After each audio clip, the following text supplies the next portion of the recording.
Good evening / good morning to you guys. The date now is March 9, turning March 10 in a few minutes. And today mayroon tayong biglaang trip with Mr. Jack episodes. Dadating dito ng mga 2 AM and then aalis na daw kami. Sabi niya 2 AM. So tingnan natin kung on time siya. Ito na po ang ating ride of the day. Boy next door, what's up? Tara, ano ko muna ito susi. Alright guys, it's 3:19 in the morning. Kasama natin ngayon, syempre, pinapa-intro niya ako. Kasama natin ngayon, Mark G. And papunta tayo ngayon sa isa sa pinakamagandang mga destination sa norte. Yan. Abangan nyo yan. Yan yung mga susunod na mga makikita nyo. So in the meantime, ang travel time namin going there sa Ilocos Norte is about 10 hours. Ewan ko na lang kung Lapit lang. 10 oras pa. Wala idea si Mark kung saan tayo pupunta actually. Alam niya lang yung pangalan ng lugar pero hindi niya pa napanood sa YouTube o wala siyang kahit ano. Wala. Ilocos Norte, nakapunta na ako, yun lang. Maganda yung Adams pare. Mag-homestay muna tayo, magtutulog tayo doon. After natin matulog doon the next day, akit tayo ng Blazing Mountain of the Gods. Pag-akit natin ng Blazing Mountain of the Gods, ang susunod na destination naman natin, Sudipen. Tapos, papunta na tayo ng Salcedo, tapos Takadang. Yun yung mga pupuntahan natin. Let's go. Kaya, dyan lang kayo. Dito lang kami ni Mark. Parang hindi kami kami sa yate. Bulkang Liboy-Liboy. May mga balaw. Ito muna tayo dito sa gilid. Gutom ka na ba paring Mark? Hindi naman. Saktuhan mo. Busog siya sa kwentuhan namin eh. So, binudol ko siya.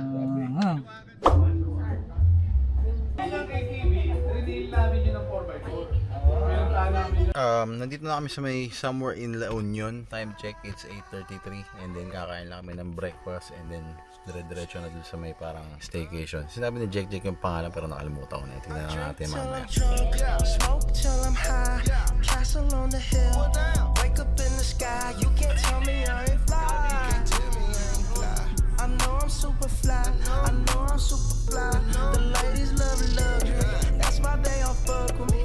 Out here with the moves, like I invented smooth. You can't tell me I ain't fly.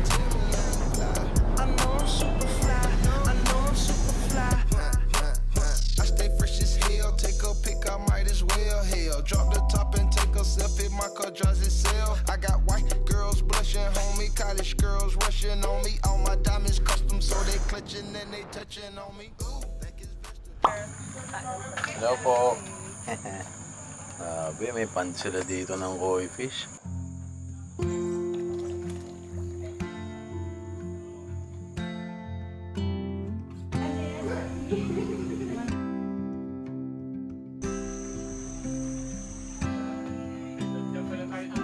Hi Mark G. Ito kuya, tilapia. Huwag na putok. O hindi ko yung fish to ate. Magsalita ka naman, video ka ng video. Saan itong YouTuber na hindi nagsasalita? Ito, nakain tayo ng ano? Nakain tayo ng kamote. Ayan o. So, good morning guys. And then, this is our second day dito sa ating trip. Ayan, ganda o. Hindi gaano mainit. Hi kuya, good morning. Morning.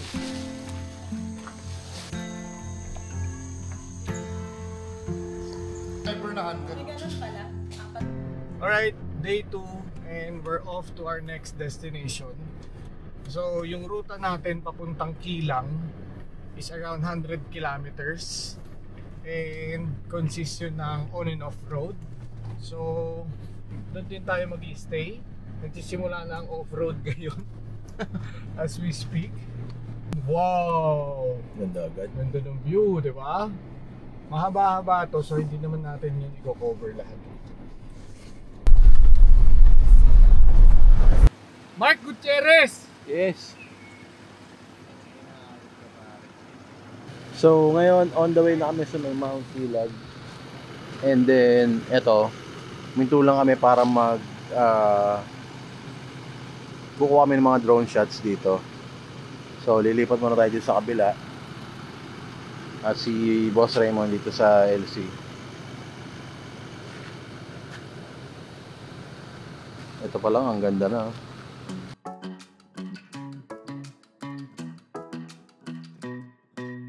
Hey pretty baby, am I in your way? Cause you walked out so fast yesterday. No, I don't think you're here to stay.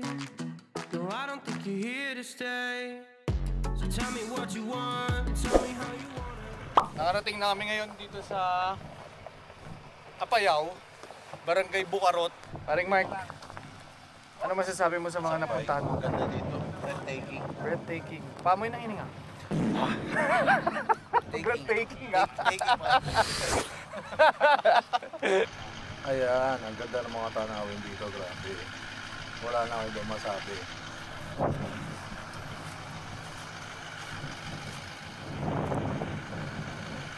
Time check, it's 1:15 and then nandito lang tayo sa may parang silong. Makasama natin nagsushoot lang ng drone, hindi lang natin sila matapos. So this is only our second day. So marami pa kayong makikitang mga magagandang tanawin dito sa ating vlog na ito. Ano naman yung masasabi mo compare dun sa nakita mo sa Amerika? Dito sa Pinas, sobrang ganda. Kumbaga parang napaka...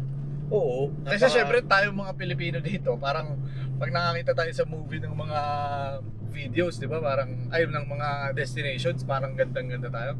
So, coming from Mark, ano, Paul, mas maganda ang ano? Ako ang masasabi ko, mas magaganda yung tanawin. Well, ito pa lang naman kasi napupunta ko na parang forest, loop, ganyan. Hindi kagaya sa US, may mga man-made na makikita mo, mga ganyan, madaming gano'n. Since kasi yung mga mga forest nila doon, ginagawang national park. Oo. Kasi, yan, gaya ng mga national park sa California, medyo madami na rin napuntahan ko doon.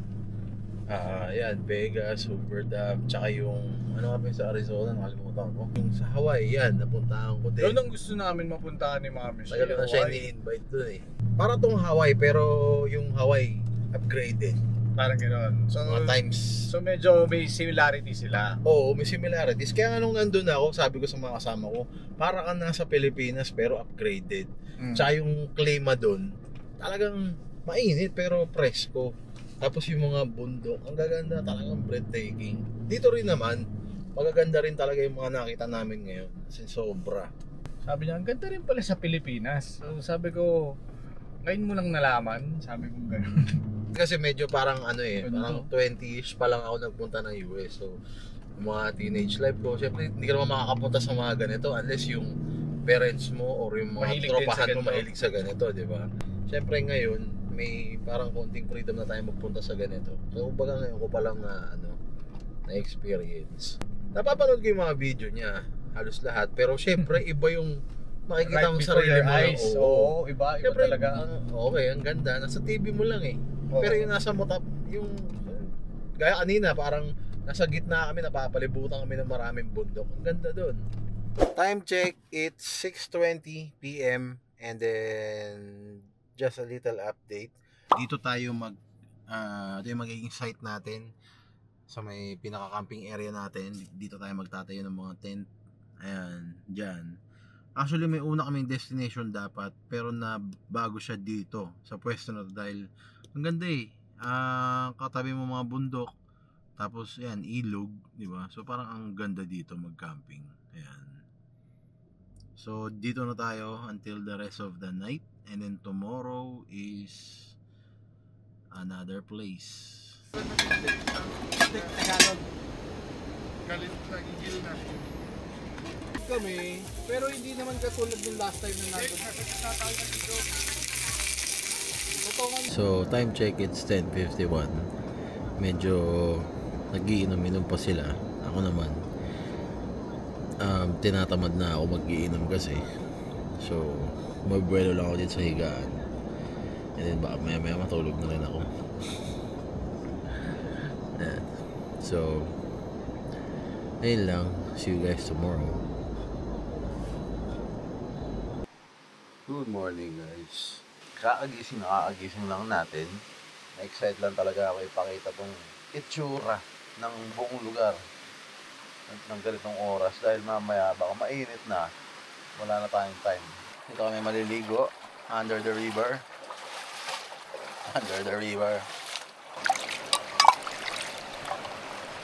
Whoops! Patanas yan. Time check, it's 10:54 in the morning and we're about to head to our next destination. I testify for you. I do that 3 more times again. I testify for you. I thought I liked you, that bitch. Oh, I won't cry, I'm scared. I'm not. Long if you joking, now it's for me. I ain't got it. I promise, you can't do it. I don't body. Long as you dreaming about me, ain't no problem. I don't got nobody just with. So, nandito na po tayo sa may pinaka-view deck. And then, best spot po ito para mag-video or mag-take ng pictures. And then, ngayon nag-iiba na rin yung temperature dahil malamig na. Ayan. Lapit tayo dito para makita natin ang mas magandang view. Grabe, ang ganda.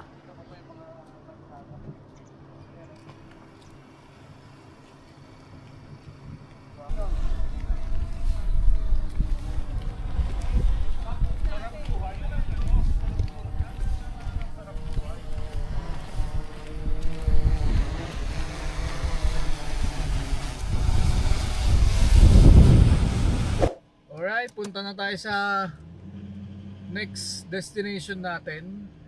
At yun yung isa sa pinaka-inaantay namin ngayong araw na destination. Alam mo ano yun? Slow rolling lang kami. Hindi, yun na yun eh. Ayun ba yun? Rolling na. Lunchtime! Lunchtime? Yes! Hindi mo masyado yun na ano yun? Kakatanong mo lang kung kakain na tayo eh.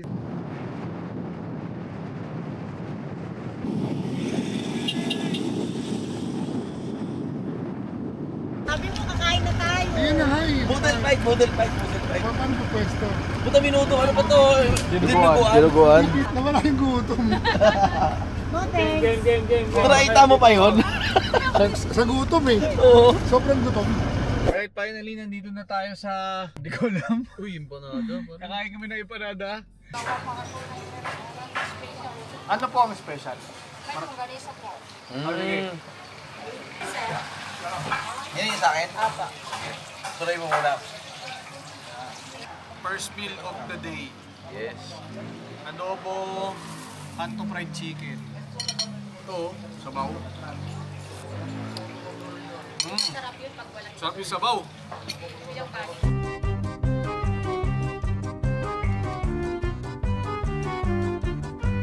So, yung sa may pinag-campingan natin, buti pinayagan tayo nung ano, no? Yes, nagpaalam tayo dun sa barangay captain. Pinayagan tayo ni chairman to come. Kasi first night, di ba, natulog tayo sa homestay. So, Actually, kagabi yung first time mo talaga mag-camp. Kamusta? Oo, mas raw compare dun sa mga napupuntahan ko dun sa US nga kasi. Ano eh, gaya nun, talagang walang banyo. Tapos, pero naman, lalakad ka dun sa barangay, pero syempre, lalakarin mo ba yun? Tapos, doon ka na rin maliligo mismo sa ilog. May campsite talaga na may mga CRs, magagandang facility.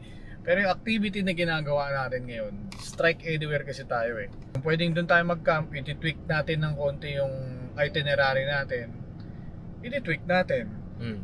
Like right now, nag-iisip kami kung tutuloy kami ng Takadang. Nag-check kami yung weather forecast sa Takadang, umuulan as of the moment.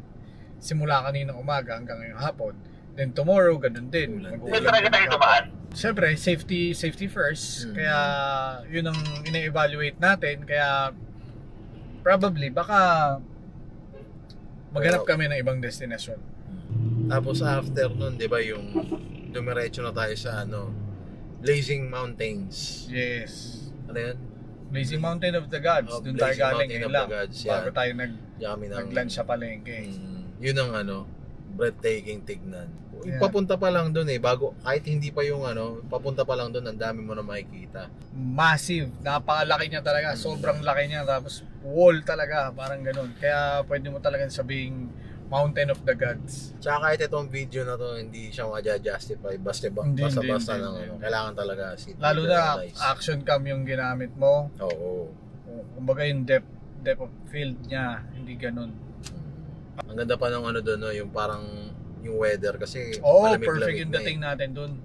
Parang nasa ibang bansa Walang fog. Kasi yung iba, pag pumupunta sila doon, natitsempohan nila yun. Oo. Covered ng fog. Mm. So, yun yung dating natin nila Mark ngayon. Wala, clear sky. Napakaganda.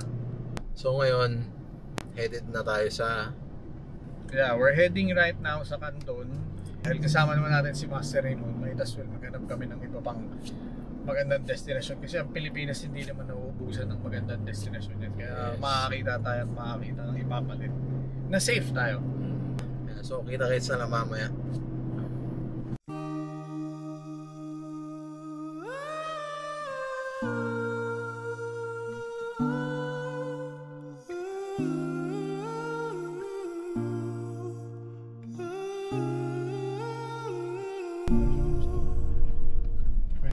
Ang sinabi ng Antipolo Cloud9 dito,